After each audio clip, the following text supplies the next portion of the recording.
امریکہ اور اسرائیل کی ایران کے خلاف جارحیت تہران، اصفہان، قم، تبریز، شیراز سمیت کئی شہروں پر میزائل داغ دیے۔ سپریم لیڈر آیت اللہ خامنائی کی رہائش گاہ اور عسکری تنصیبات کو بھی نشانہ بنایا گیا ہے۔ جنوبی ایران میں لڑکیوں کے اسکول پر اسرائیلی حملے میں درجنوں طالبات سمیت 85 افراد جاں بحق ہو گئے ہیں۔ امریکہ اور اسرائیل کی ایران کے خلاف یہ جارحیت تہران، اصفہان، قم، تبریز، شیراز سمیت کئی شہروں پر میزائل داغے گئے ہیں، جبکہ سپریم لیڈر آیت اللہ خامنائی کی رہائش گاہ اور عسکری تنصیبات کو نشانہ بنایا گیا۔ جنوبی ایران میں لڑکیوں کے اسکول پر اسرائیلی حملے میں درجنوں طالبات زخمی ہوئی اور جاں بحق ہو گئیں۔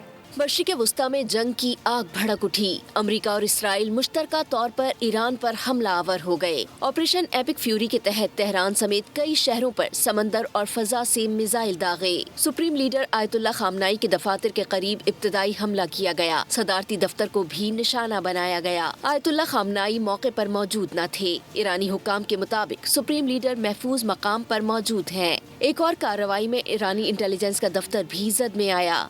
تہران یونیورسٹی اور جمہوری ایریا کو نشانہ بنایا گیا، جس میں دھوئیں کے بادل اٹھتے دیکھے گئے۔ مناب میں لڑکیوں کے اسکول پر اسرائیلی حملے میں 50 سے زائد طالبات جاں بحق ہو گئیں۔ 60 افراد زخمی بھی ہوئے۔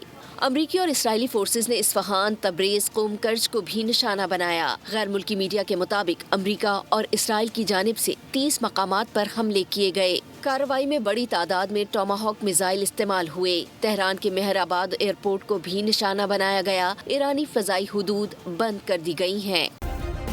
سبسکرائب کریں اور بیل دبائیں تاکہ کوئی خبر رہ نہ جائے۔